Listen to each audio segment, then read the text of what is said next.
Hello, I'm MC2. Now, flat earthers have been claiming for well over a year that sextants only work on a flat earth. It doesn't make sense, I know, but have a listen to what they say. The sextant only works on a flat plane. I'm Mitchell from Australia, and this is the #1 flat earth proof. You must deny the very existence of sextants. They measure elevation angles only from a horizontal plane. Well, what you heard there was Quantum Eraser, Nathan Oakley, and Mitchell from Australia talking about boldly proclaiming that sextants only work on flat Earth. Of course, they're completely wrong. And to show them that they're wrong, I challenged them. That's right. I told them, tell you what, you show how it's done on flat Earth and I'll pay you $10,000. Details are in the description for how that was done. I first put money in escrow, right?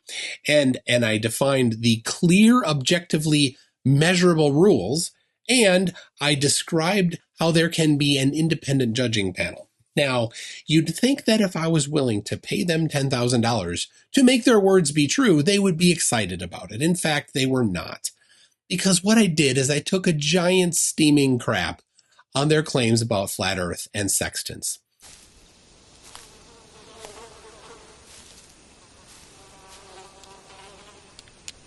That is one big pile of flat Earth. And I think they're going through a little bit of grief. Now, the first is denial. The first step of grief is denial. The next step is anger. And did they get angry? They got really mad. They've lashed out at me. Little me. I tried to pay them money to make their words be true, and they get mad. Oh, I'm so hurt. Not. There's I don't know how many videos. I lost track of how many videos these flat earthers have done trying to lash out at me. Now, I think it's kind of funny when they do that. They're kind of juvenile, and it's pretty obvious that they're doing it because they know that they're failures in life.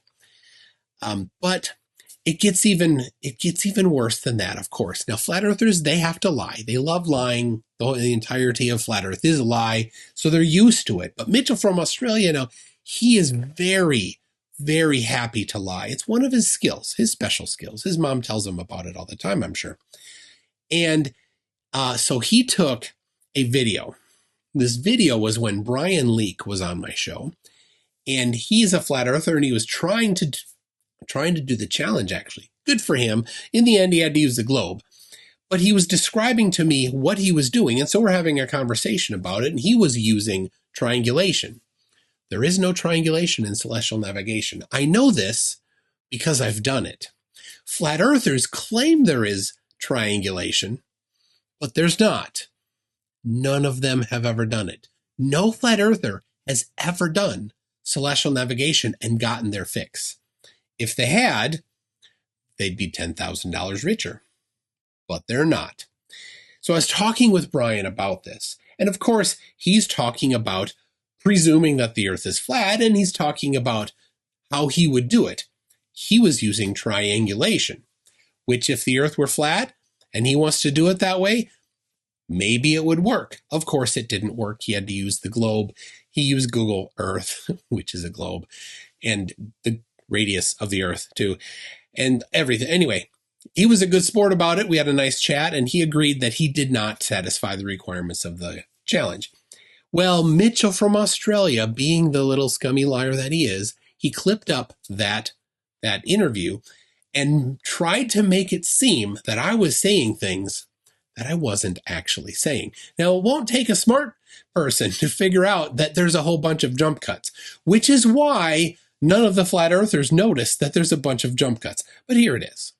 I'm just going to play this clip from Tune.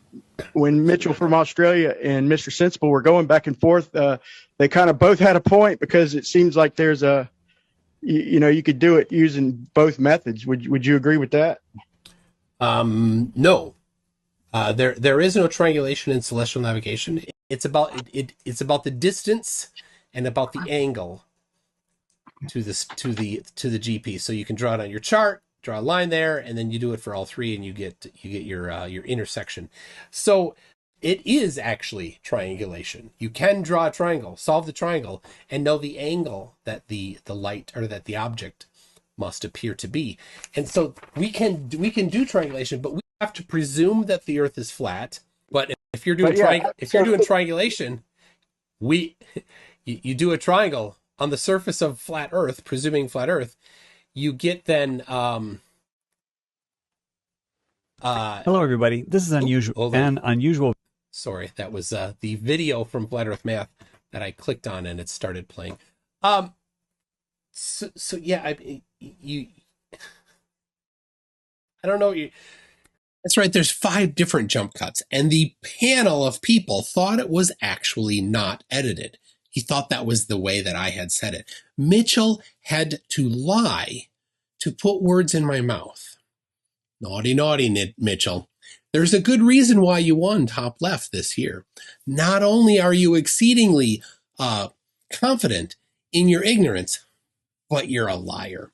Anyway, here is a better edited clip where in the green is the part that they used, that Mitchell used, and the red is the part that he left out. I will speed it up so that it doesn't take quite as long, but have a look at the original context. When Mitchell from Australia and Mr. Sensible were going back and forth, they kind of both had a point because it seems like there's you could do it using both methods. Would you agree with that? No. There is no triangulation in celestial navigation. It's trilateration. And so I don't know where you might use triangulation, because in normal celestial navigation, maybe with other, there's dead reckoning techniques that might do it for you, but not with celestial navigation. The site reduction tables get you the ability to draw a line of position on your chart. Basically. That's what I said first. It's about the distance and about the angle to the GP. So you can draw it on your chart, draw a line there, and then you do it for all three, and you get your intersection. So the site reduction tables completely rely on the radius of the Earth. It's one of the factors that goes into the calculation tables. Perspective is something that's easy to calculate. It is actually triangulation. You can draw a triangle, solve the triangle, and know the angle that the light or that the object must appear to be. And so we can do triangulation, but we can even do it without any math on this. Let me show you.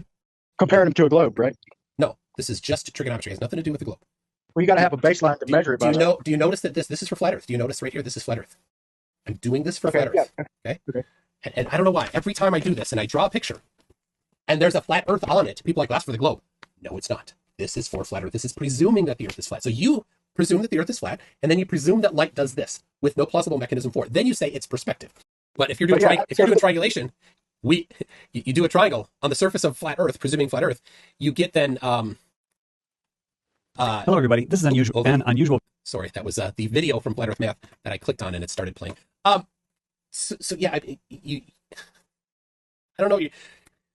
69 or 60 nautical miles per degree doesn't work, because this is what you need to happen, which is the opposite of how refraction actually happens.